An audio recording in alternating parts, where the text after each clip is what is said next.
Diceritakan, putra Prabu Watugunung, yakni Prabu Sindulo, yang bertahta di negara Medang Galungan, mempunyai 4 orang anak dari perkawinan dengan Dewi Tulus, putri Begawan Sukro. 4 orang anak itu yaitu, Dewi Ratnadewi, Raden Sadewo, Raden Dewoto, dan Raden Jawoto.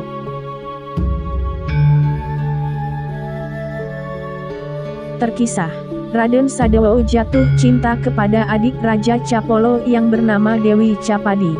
Karena Raden Sadewo adalah cucu Prabu Watugunung, sedangkan Dewi Capadi adalah putri Patih Swelocolo, itu berarti Raden Sadewo jatuh cinta kepada bibinya sendiri. Tentu saja Dewi Capadi menolak karena takut melanggar norma yang ada. Akan tetapi, Raden Sadewo tidak peduli dan ia berniat memerkosa bibinya itu. Karena terus didesak, Dewi Capadi akhirnya nekat bunuh diri, membuat Raden Sadewo sangat berduka.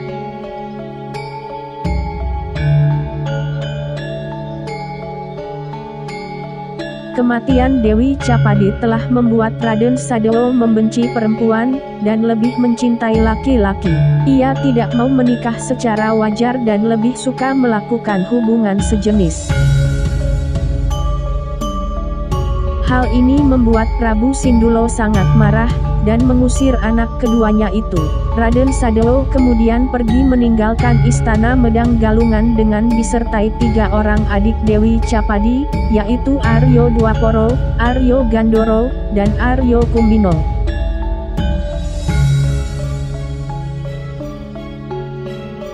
Perjalanan Raden Sadewo dan pengikutnya yang diusir pergi dari negara Medang Galungan, akhirnya sampai ke Tanah Pagelen, yang dulu merupakan bekas istana Medang Kamulan, di zaman Prabu Palindrio. Di tempat itu, ia membangun kembali istana milik kakek buyutnya itu, dan menjadi raja di sana, bergelar Prabu Cingkorodewo.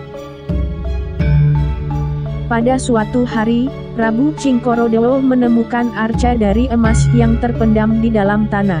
Arca itu berwujud Batoro Guru duduk bersila, yang pada tempat duduknya bertuliskan kalimat, "Anak dan harta jika dipelihara dengan baik, akan menjadi baik.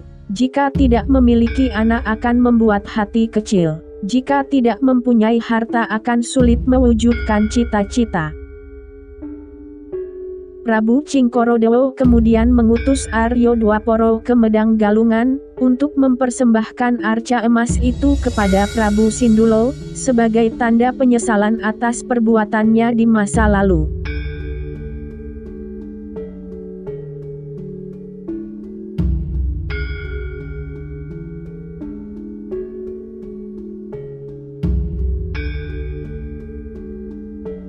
Diceritakan, Prabu Sindulo di istana Medang Galungan dihadap Patih Sukopo. Dalam pertemuan itu, mereka sedang membicarakan selesainya pembangunan istana baru di bawah tanah, yang disebut Keraton Gotoko.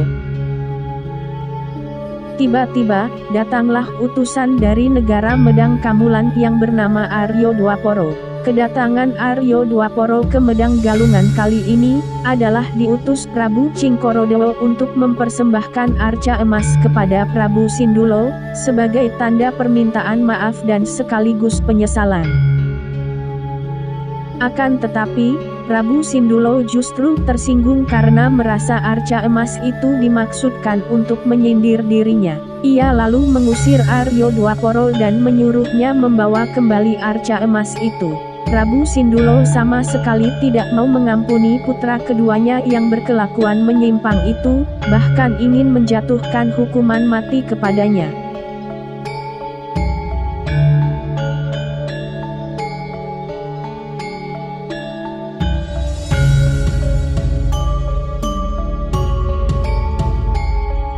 Diceritakan, Aryo Dwaporo telah kembali ke istana Medang Kamulan menghadap Prabu Cingkorodewo. Setelah mendengar semua laporan, Prabu Cingkorodewo memutuskan untuk menyerahkan nyawa kepada sang ayah di istana Medang Galungan, jika memang ia dikehendaki mati. Maka, Prabu Cingkorodewo kemudian berangkat dengan disertai pasukannya yang dipimpin Aryo Dwaporo, Aryo Gandoro, dan Aryo Kumbino.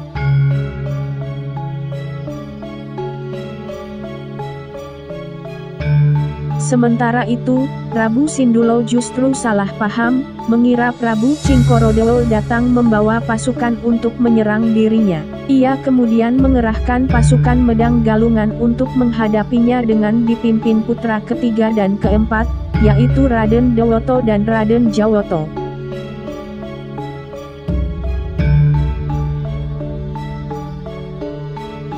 Mendengar sesama putranya akan bertempur dan saling bunuh, Sang Permaisuri Dewi Tulus merasa sangat sedih. Ia kemudian memutuskan untuk terjun ke dalam api, yang kemudian disusul putri sulungnya, yaitu Dewi Ratnadewi. Prabu Sindulo sangat menyesal mengetahui istri dan anak tertuanya telah mati bunuh diri. Namun, ia terlanjur mengeluarkan perintah, sedangkan Raden Dewoto dan Raden Jawoto juga telah berangkat ke medan perang. Sementara itu, Raden Dewoto dan Raden Jawoto merasa bimbang melaksanakan perintah sang ayah, karena harus bertempur melawan kakak sendiri. Mereka lalu memutuskan pura-pura berperang saja, agar bisa bersikap aman pada kedua pihak. Maka, ketika pertempuran terjadi, kedua pangeran itu kemudian pura-pura tewas terkena senjata Prabu Cingkorodeo. Akan tetapi, para prajurit Medang Galungan yang tidak tahu menahu sandiwara itu, mengira kedua pangeran benar-benar mati. Maka, mereka melaporkan hal itu kepada Prabu Sindulo.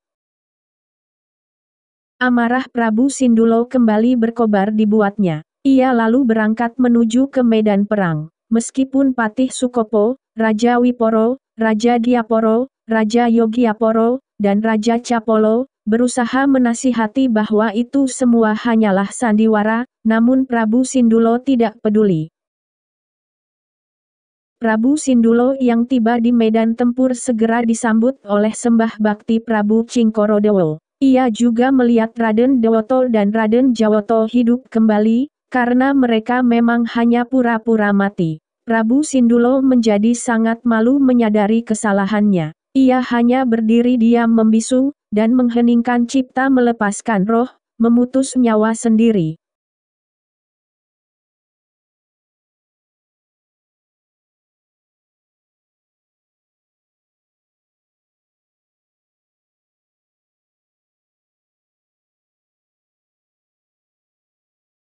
Prabu Cingkorodeo, Raden Dewoto, dan Raden Jawoto sangat berduka dengan kematian ayah mereka, juga kematian sang ibu dan kakak sulung. Sementara itu, Patih Sukopo dan para punggawa telah bermusyawarah dan sepakat mengangkat Prabu Cingkorodeo sebagai Raja Medang Galungan yang baru.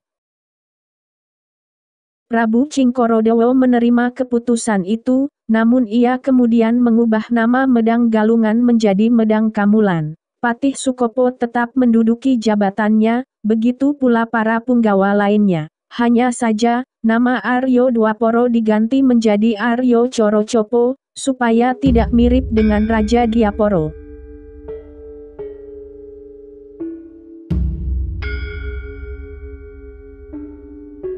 Pada suatu hari, Prabu Cingkorodeo pergi berkelana didampingi Patih Sukopo dengan menyamar sebagai rakyat biasa, untuk melihat secara langsung kehidupan masyarakat pedesaan. Setelah dirasa cukup, Patih Sukopo lalu mendampingi Prabu Cingkorodeo melakukan topo kungkum, yaitu berendam di tengah sungai yang mengalir. Setelah bertapa kungkum beberapa hari, Prabu Cingkorodeo didatangi arwah leluhurnya, yaitu Sri Mohorojo Kanwo Pakukuhan, yang memberikan perintah supaya ia menaklukkan tanah Jawa. Sri Mohorojo Kanwo ingin keturunannya itu menjadi maharaja penguasa tanah Jawa seperti dirinya dulu semasa hidup. Sebagai senjata, Sri Mohorojo Kanwo memberikan pusaka pedang Condrohaso kepada Prabu Cingkorodeo.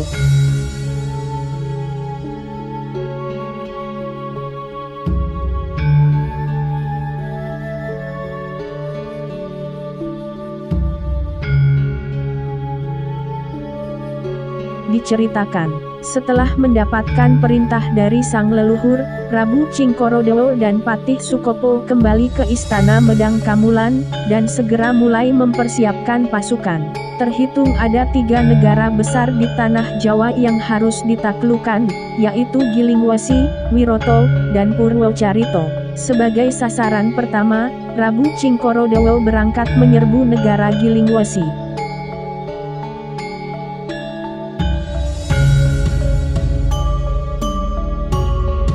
Prabu Brahmonorojo di negara Gilingwesi menerima surat tantangan dari cucu Prabu Watugunung itu. Ia lalu memimpin pasukan untuk menyambut serangan. Maka, terjadilah pertempuran yang menewaskan banyak prajurit di kedua pihak. Prabu Cingkorodewo lalu menantang Prabu Brahmonorojo bertanding 1 lawan 1. Pertarungan seru terjadi di antara mereka. Akhirnya, Prabu Brahmonorojo tewas terkena pedang Condrohaso milik Prabu Cingkorodewo. Prabu Cingkorodewo kemudian menawan semua anggota keluarga Prabu Brahmonorojo, dan memasukkan mereka ke dalam penjara. Namun demikian, ada 1 orang yang berhasil meloloskan diri, yaitu sang Pangeran Mahkota, Raden Triprusto.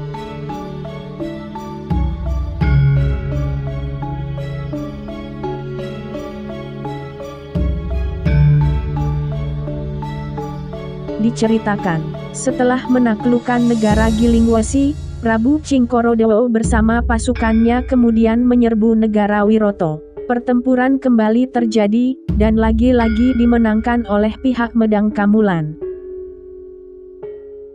Prabu Basuroto, Raja Wiroto yang kalah perang, melarikan diri bersama Patih Sunggoto untuk meminta perlindungan kepada kakaknya, yaitu Prabu Sri Mohopunggung di negara Purwocarito.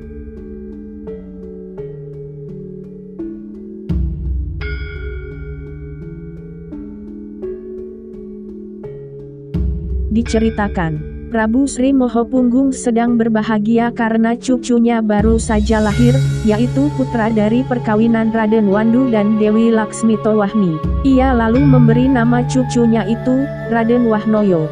Tidak lama kemudian, Prabu Basuroto datang melaporkan bahwa dirinya baru saja dikalahkan Prabu Cingkorodewo Raja Medang Kamulan, yang juga telah menewaskan Prabu Brahmonorojo di negara Gilingwesi.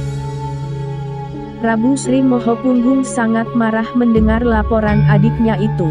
Ia segera memimpin langsung pasukan Purwocarito, menghadapi kedatangan pihak Medang Kamulan.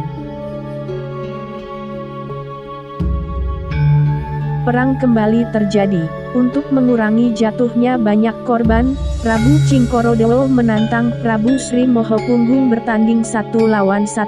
Terjadilah pertarungan seru di antara mereka. Prabu Sri Mohopunggung mengerahkan segenap kesaktiannya. Namun, karena usianya yang sudah cukup tua, ia akhirnya kehabisan tenaga dan meninggal dunia.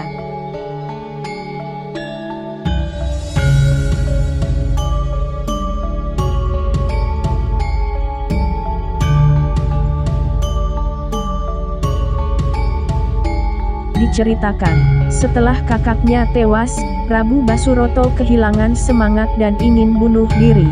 Namun, Patih Mudo Batoro mencegahnya. Raja Wiroto itu kemudian diajak pergi mengungsi ke Gunung Mahendro untuk meminta perlindungan Begawan Rukmawati. Maka, berangkatlah Prabu Basuroto disertai Patih Mudo Batoro dan Patih Sunggoto menuju ke sana.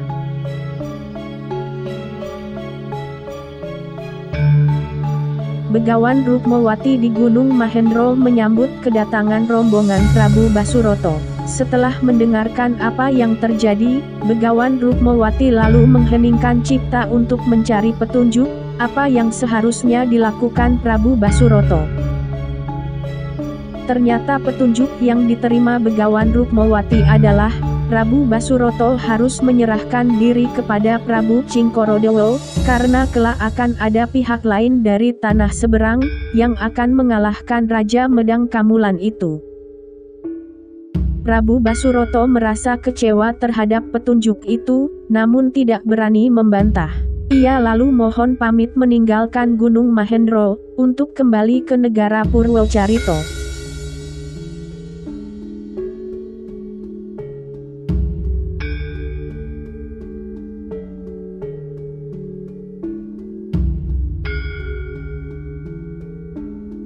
diceritakan Prabu Cingkorodewo yang masih menduduki negara Purwocarito, menyambut kedatangan Prabu Basuroto beserta rombongan. Tak disangka, Prabu Cingkorodewo yang kemarin bersikap kejam, ternyata kini berubah sangat ramah dan memanggil paman kepada Prabu Basuroto.